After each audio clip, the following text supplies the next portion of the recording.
Are you living with fear as your constant companion? Is there always a background of nervousness, of insecurity, of incompleteness? Do you suffer from either low-level constant anxiety to mid-level constant anxiety to occasional panic attacks?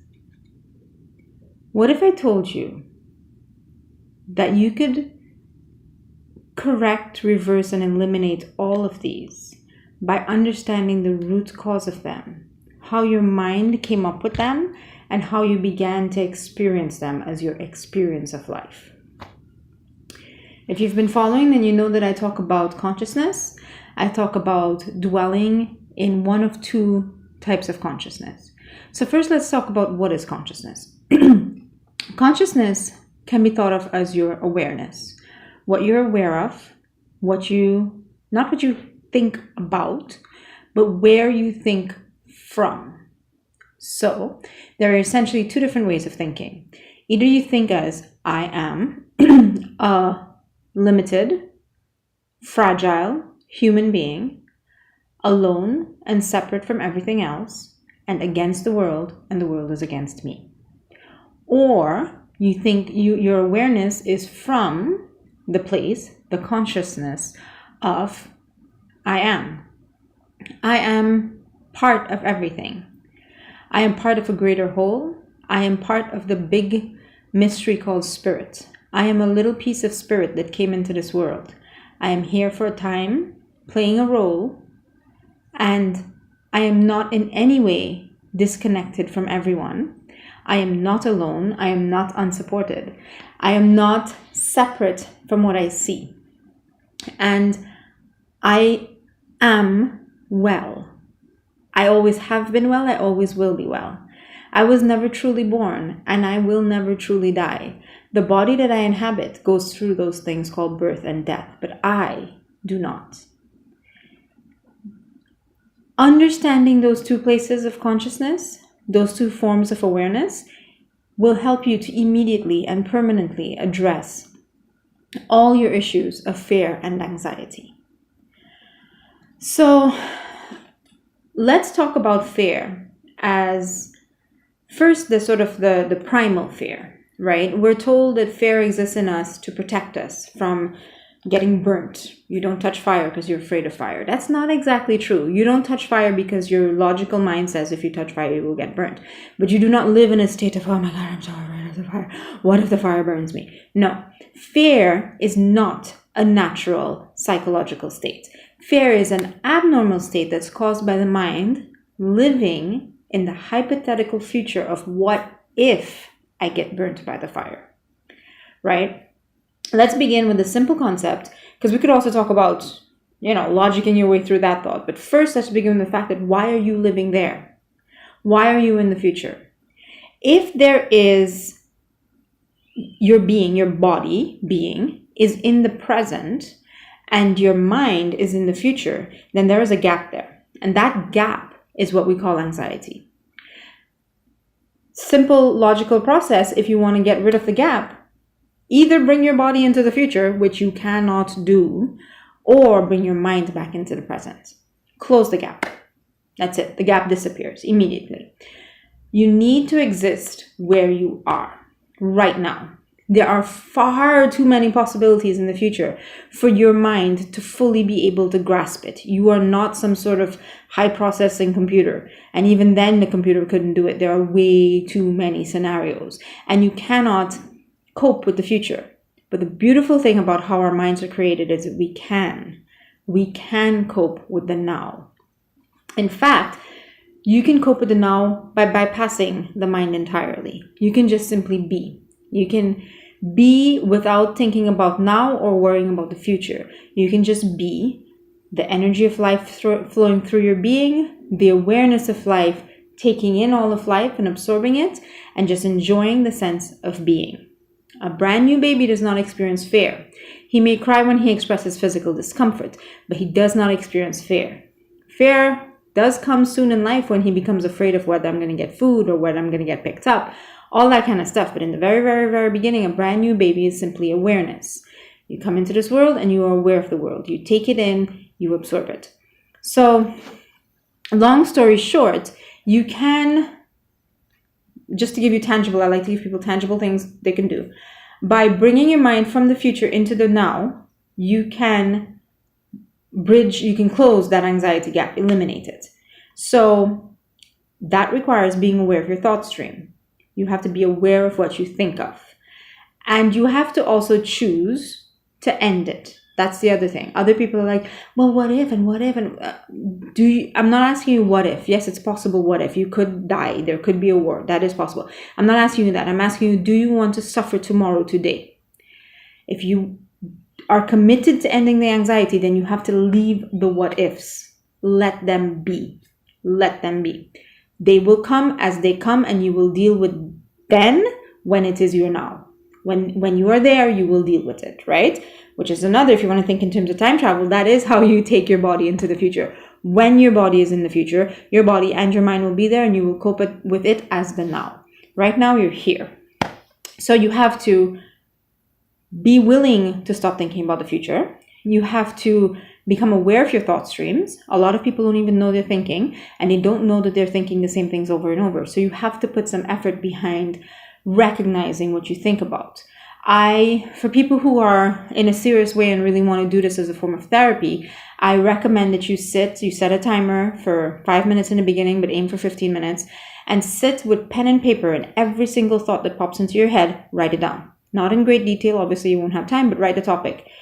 Food, lunch, what to do today, what happened yesterday, my boyfriend, something that happened when I was 5 years old. Write it down, and do that every day for a week, do it every day for a month. And at the end of it, look through your pages, and you'll realize that you have certain thoughts that are stuck on loop, and they all are either pain memories of the past or projections of that same pain into the future that you call worrying.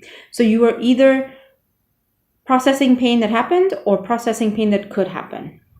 And you're stuck in a loop, and you're draining your energies thinking about those things. So the second thing, commit to giving up those thoughts. Recognize your thought streams. Recognize how much of them are in the future. And then the third one is constantly and perpetually be committed to dropping thoughts of the past or the future. The past is how you relive your pain. The future, we call it worrying, but it's also how you relive your pain, just in a hypothetical way. So it is literally what I'm saying. You have to, every single moment of every single minute of every single day, you have to constantly be vigilant of what thoughts pop up and drop them. In the beginning, that seems unbelievably impossible, but I assure you that it's possible. There are many, many, many people who can do this. In fact, it gets easier because it's not actually watching each thought and dropping it. It's not being the one who thinks. We'll get to that in other videos. But for now, just begin by practicing this, and this is what I call meditation. It is a simple act of meditation, the act of getting back the ownership of the thought stream, recognizing that you can choose a thought, you can pick it up, and you can drop it. And you need to deepen your life. The anxiety is caused by you existing on a thin sheet that vibrates too quickly. And that thin sheet is the past and the future. But there's so much more to existence. It's what Eckhart Tolle calls the vertical dimension of being, not merely that horizontal back and forward, what happened last time, what happens in the future. There is the moment now, the fullness of the rest of the world beyond, behind, and in front. There's all around also. You can become a more solid being by choosing to experience something beyond past and present. So as a second activity, mindfulness activity, for 5 minutes a day, sit in meditation and choose to drop every thought of the future that comes up. Just drop it, drop it, drop it. You're going to do two things. You're going to stop energizing that thought stream. You're going to stop rewarding your mind with the energy that it seeks by trying to seduce you with those thoughts. And you're going to teach your mind, just like training a child or training a pet or training whatever, you're going to teach your mind not to come to you with that kind of stuff. I do not respond to that. The other thing you're going to do is you're going to recognize, you're going to strengthen the muscle of awareness, of recognizing when it happens. So in the future, you won't even have to think a full thought before you drop it. You'll just begin to face in the direction of the thought, and then you go, nope, I don't do that. And you drop it. So now this is just one of 2 or 3 videos I'm going to do on fear and anxiety. But here I'm dealing with one of the core principles that you cannot live in the present and the future at the same time. I want to refer to you to a meditation, the video that I did, a guided meditation. It's called video 6, the I Am guided meditation. Look for it on my channel. Sit with that as often as you can.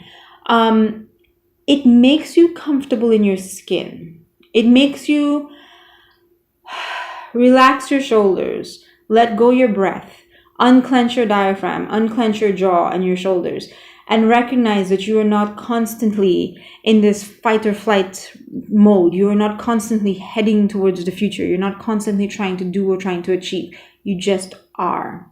This is the fundamental problem that is wrong with our society right now, which is why we are spiraling into epidemics of anxiety, because we have lost being comfortable being.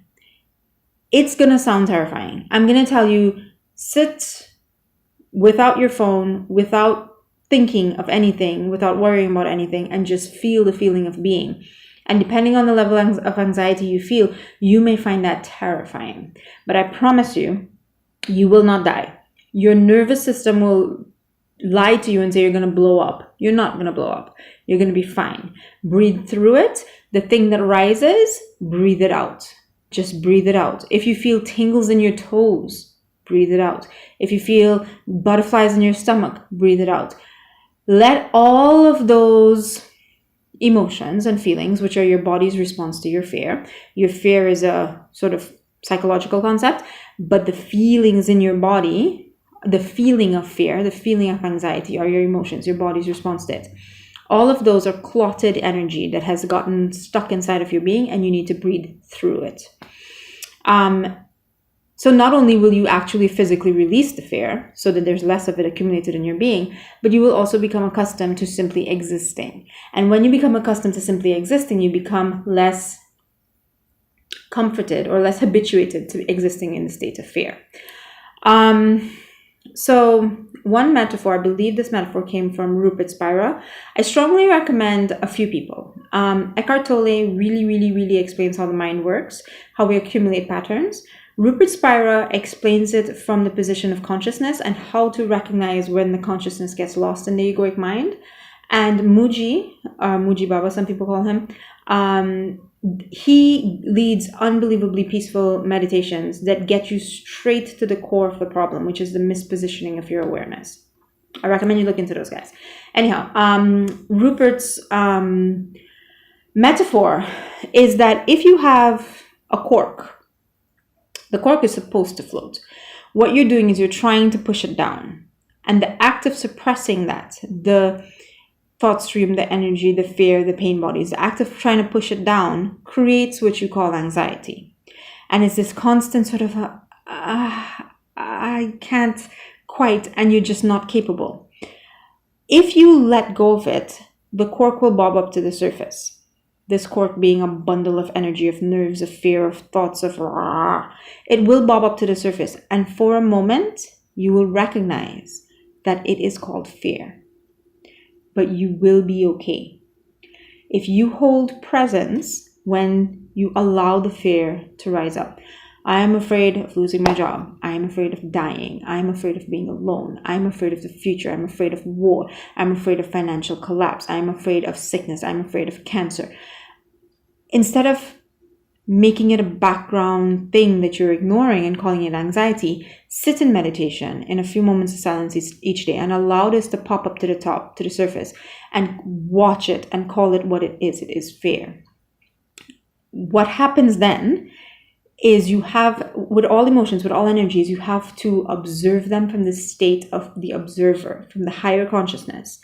And they will become what Eckhart Tolle calls transmuted, what Rupert Spira calls dissipate. They dissipate. They lose their coherence. It's no longer this form called fear that's solid and large and scary, but it dissolves and goes away and returns back to pure energy. If you experience it from the state of the observer, I recommend that you go look at video number 4 in my Pain Body series. Check out that playlist on my channel. That explains very, very clearly the difference between observing and engaging. When the fear comes up, you do not get afraid of the fear. When the fear comes up, you do not analyze the fear. When the fear comes up, you do not go into denial about the fear. You do not start blaming people for where that fear came from. You hold the position of the highest consciousness, the position of I totally and completely accept the now. The now has fear. Fear has arisen. There is fear.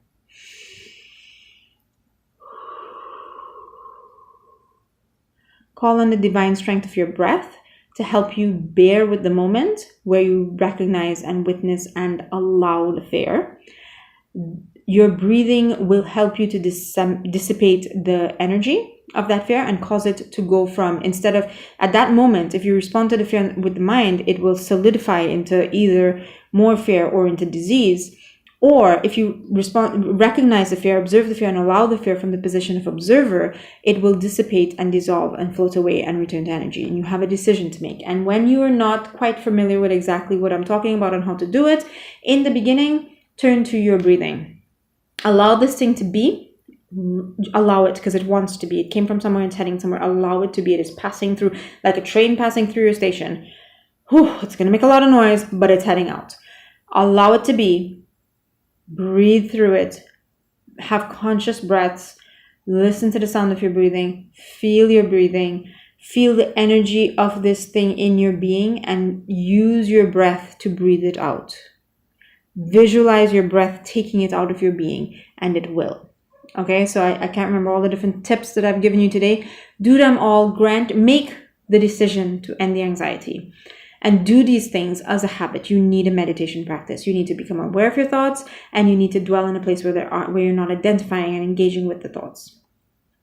And as you do this every single day, I promise you, I guarantee you, money back guarantee, you will begin to get more and more powerful. What I'm saying to you will make more sense, and this technique will become second nature to you, and none of these things will truly touch you. In that same realm, I recommend that you look at another guided meditation I have on my channel. It's called You Are the Sky, Not the Clouds. You need to anchor in the part of your being that is untouchable, unscarable, unbreakable, unchangeable. So that's what the next videos are going to be about. I think I'm going to go do 2 more videos on anxiety. One on the general sort of fear of annihilation that comes with egoic identification, and the other one with the constant insecurity and unsatisfied nature that also comes with the egoic mind. So look forward to those. I'm going to release 1 video every day, so it should end up being a 3-part video, and I may possibly end up doing a meditation at the end. Each video will have solid, tangible, actionable things that you can do today to change the pattern, but I do believe that it helps to understand what is happening. So please let me know what you think of the series, what you think of the channel in general. I appreciate all of your comments and all of your support. Thank you so much and have a lovely day.